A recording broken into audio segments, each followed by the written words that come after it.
If there was once a civilization as advanced as ours, why don't we find any evidence of it? Why is it that archaeologists digging around the world only bring us stones, blocks of granite, cyclopean walls, megaliths eroded by time? No sign of computers, machinery, or advanced technology?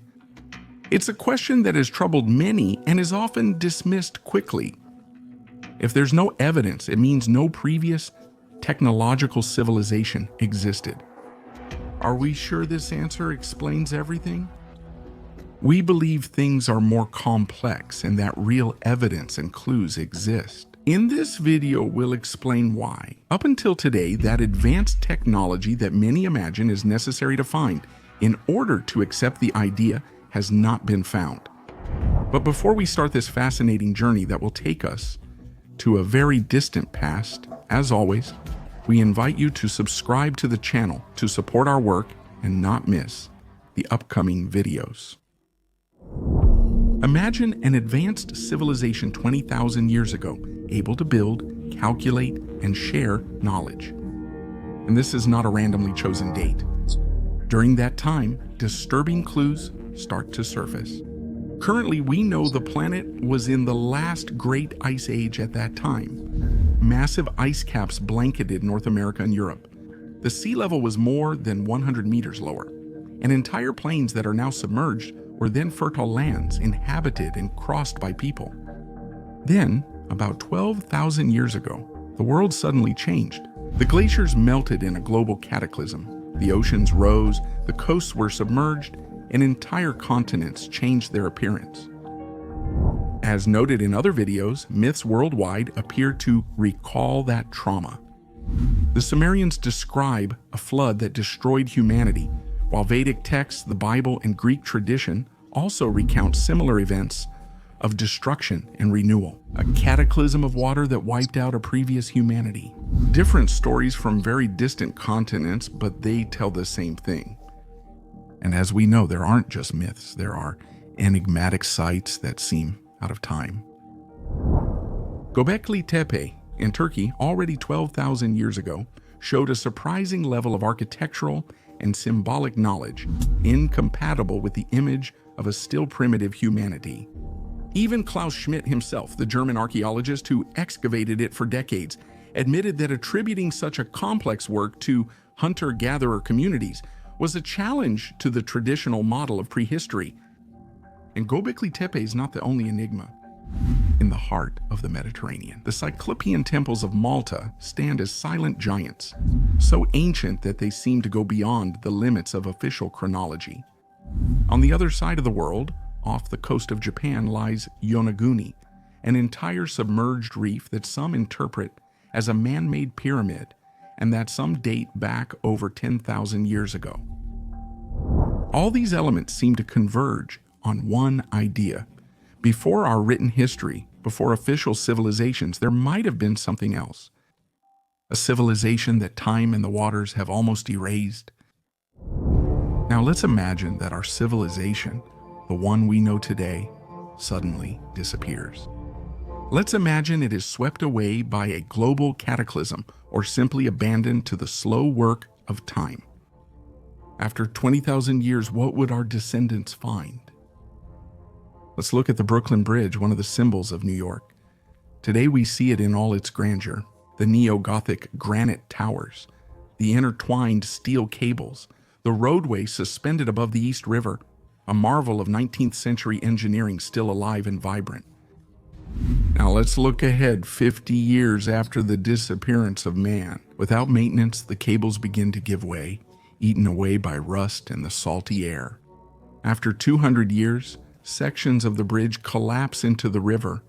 1,000 years later, the towers are ruins and granite blocks lie scattered along the shore. When we reach 20,000 years, very little of that bridge remains. The cables and the steel have been gone for millennia. The roadway has been swallowed by the river. The towers have collapsed. Maybe a few granite blocks survive, but they're mixed in with the natural rocks along the banks. No one would guess a magnificent bridge once stood there. The same fate would happen to the objects we consider symbols of modernity today, a laptop computer, for example. We open it, we use it every day, we perceive it as solid, yet left to time. In just a few decades, the plastic would crack and crumble, the copper would oxidize, the aluminum would corrode, the glass would shatter. After 1,000 years, only dust in the soil would remain, and after 20,000, no trace at all. At most, a few residues of mineralized metal scattered in the sand. And the cars, the ones that fill our streets, giants of iron and plastic, engines with hundreds of horsepower without maintenance. Within a few centuries, rust would eat away every metal part. The tires would dissolve. The fabric seats would turn to dust. Maybe under certain conditions, a fossilized frame or the outline of a mineralized engine would survive. But after 20,000 years, no one looking at it would recognize a car anymore. And so the question is inevitable. After thousands of years, would only stone blocks mistaken for natural rocks remain from our advanced civilization? What makes us think that computers, vehicles, or machines from a past civilization would necessarily survive? Someone might argue that small things disappear, but large infrastructures would survive. Cities, skyscrapers, dams, tunnels, how could they possibly disappear completely? Yet even the giants of our civilization have a predetermined fate. Take Conseil Européen pour la Recherche Nucléaire, the particle accelerator in Geneva. 27 kilometers of tunnels, huge machines, magnets, superconductors. It's the symbol of science. But without maintenance, after just a few hundred years, water would start to seep in. Rust would eat away at every device. After a few millennia, the tunnels would collapse, filling up with debris and sediment. After 20,000 years, traces of collapsed tunnels might remain under rock layers, but they'd be indistinguishable from natural caves. The greatest scientific instrument of our time would vanish. The same applies to dams like China's Three Gorges Dam and the Hoover Dam in the United States. Mountains of concrete and steel capable of holding back entire lakes. Yet, concrete is not eternal. In a few millennia, it begins to crumble. The iron inside it accelerates corrosion. After 20,000 years, those giant masses would be gone. Only rocks and sand would be left, blending with the river and losing any recognizable form. And what about our cities? Glass and steel skyscrapers in New York, Tokyo, Dubai, endless neighborhoods, city streets. It would take just 500 years for vegetation to reclaim everything. After a few millennia, forests and swamps would cover the metropolises, and no one would see Manhattan or Rome anymore. Perhaps only underground foundations, scattered stones, and faint traces would remain, absorbed into Earth's geological cycles. What seems eternal, colossal, and indestructible to us today becomes dust in deep time. If someone found our civilization's remains one day, they'd see only scattered fragments, isolated blocks, in confused shapes. Nothing that could make one think of cities, dams, or underground laboratories. At this point, the question comes naturally: why is everything we build destined to disappear? The answer lies not only in the size of the structures, but in their substance. Because in the end, it's always the same law that decides what survives and what disappears: the law of materials. Every civilization leaves its own mark, and ours, though it seems indestructible, is actually built on fragile foundations. Let's consider plastic. It appears everlasting as it fills oceans and landfills, but that's not true. Sun, water, and wind break it down into tiny fragments, eventually turning it into invisible dust. Bottles, packaging, tech objects. After thousands of years, nothing would remain to collect, just chemical traces in marine sediments. And metals, the backbone of our industrial era, but doomed by rust. In decades, they weaken. In centuries, they become dust. Aluminum corrodes, copper oxidizes and crumbles. Few elements truly defy the millennia: gold, platinum, titanium. But how much of our civilization is made of gold? Too little to remain in the memory of the earth? Then there's concrete, the fragile giant. Our cities rest on billions of tons of concrete, But it has a short lifespan, beginning to crumble after 2 centuries. In 10,000 years, it returns to dust. Glass shares this fate. Shining buildings, windows, screens eventually shatter, erode, and become sand.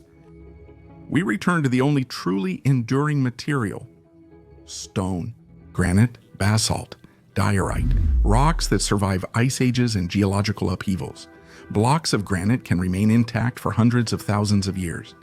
Maybe that's why, when we look into the distant past, we find only stones, not computers or corroded metals.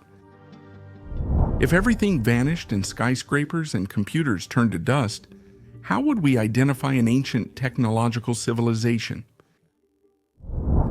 We can find answers in the details and small traces that time can't erase. Let's think about the vases of Djoser found at Saqqara. Looking at them, they seem like simple objects, containers like many others. Yet they are carved from almost indestructible materials. Diorite, basalt, stones tougher than steel. Today, we don't really know what they were used for, but that's not even the point. The real interest comes from observing them and studying the perfection of their craftsmanship. How could men, armed only with copper or bronze tools, carve and shape rocks like these? Those very thin walls and perfect symmetries don't match the tools we associate with that era. It's like someone thousands of years ago used lost tools and machines now vanished. For example, this vase at the Manchester Museum is over 5,000 years old. It's not made of ceramic or terracotta. It was carved from a single block of diorite, a stone harder than granite. Look at the neck, very thin, narrow, almost impossible to get through with manual tools. Yet the body of the vase is wide. The walls are thin, perfectly smooth both inside and out.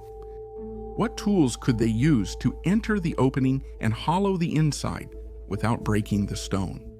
With copper, the metal of that era, it would have been impossible. Even today, to create a similar object, we would need computer-controlled machines with diamond-tipped tools specifically designed to enter through such a narrow neck and dig deep without damaging the walls. This vase exists right before our eyes.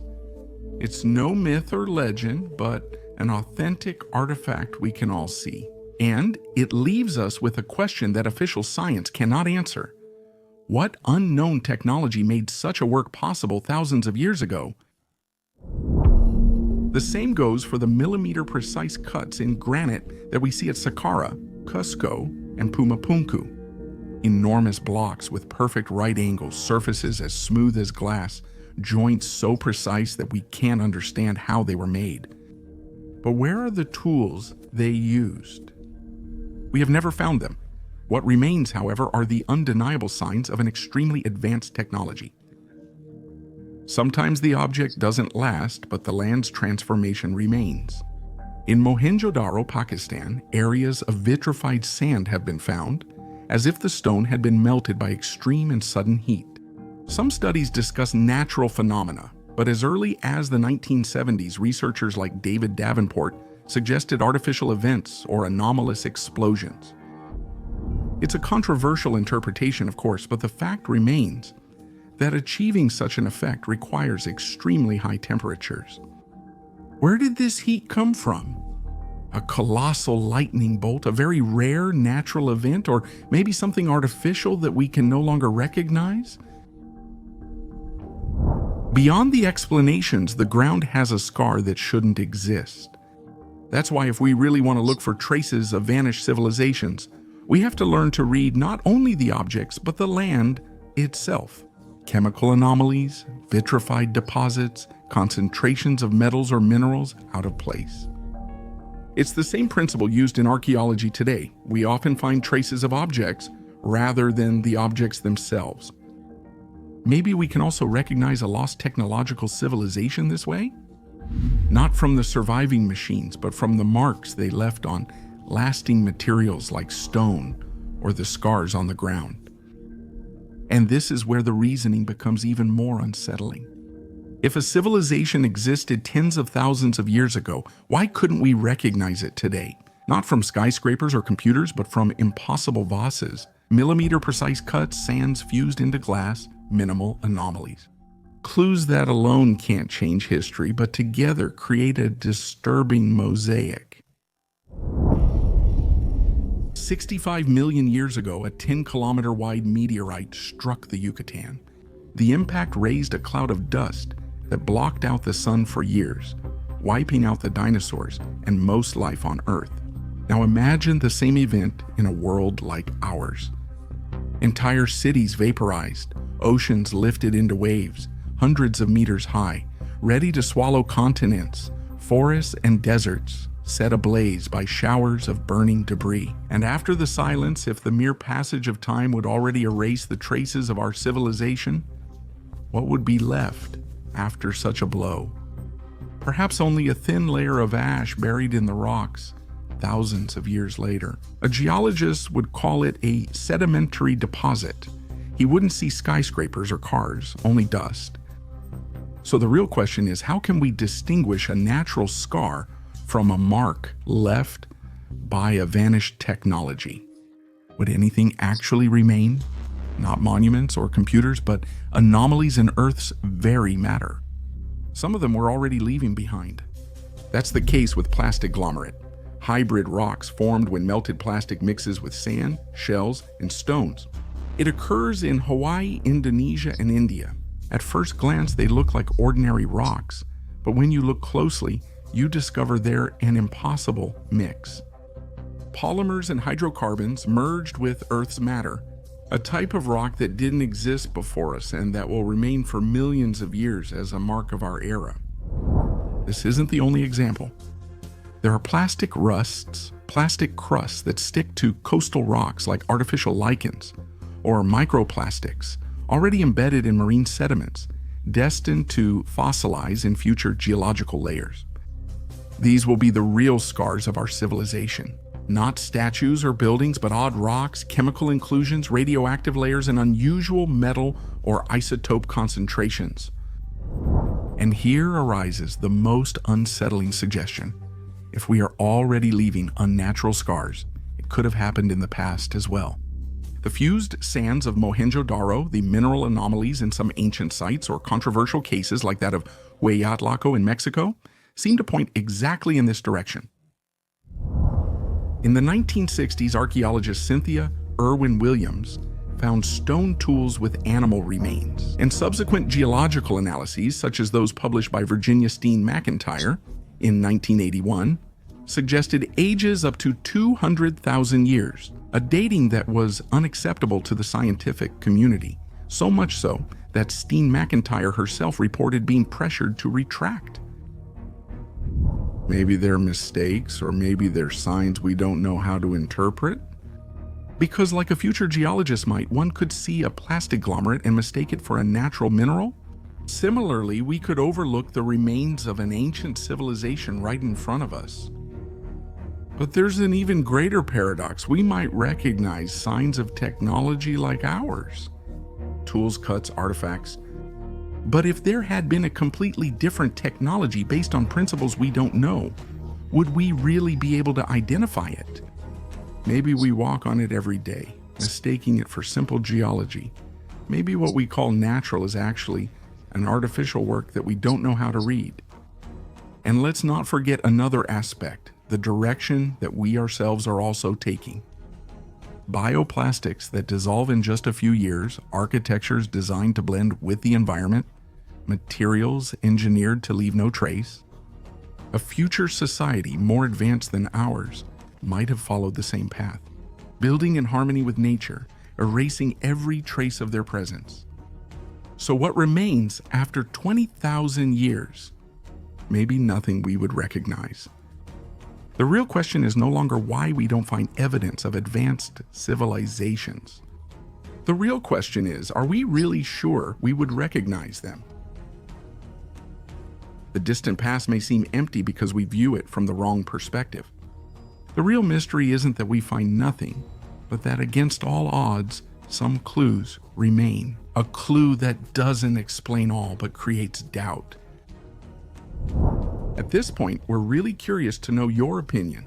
Let us know in the comments what you think. And if you enjoyed the video, don't forget to share it. like it, and subscribe to the channel because your support is essential for us. See you in the next story.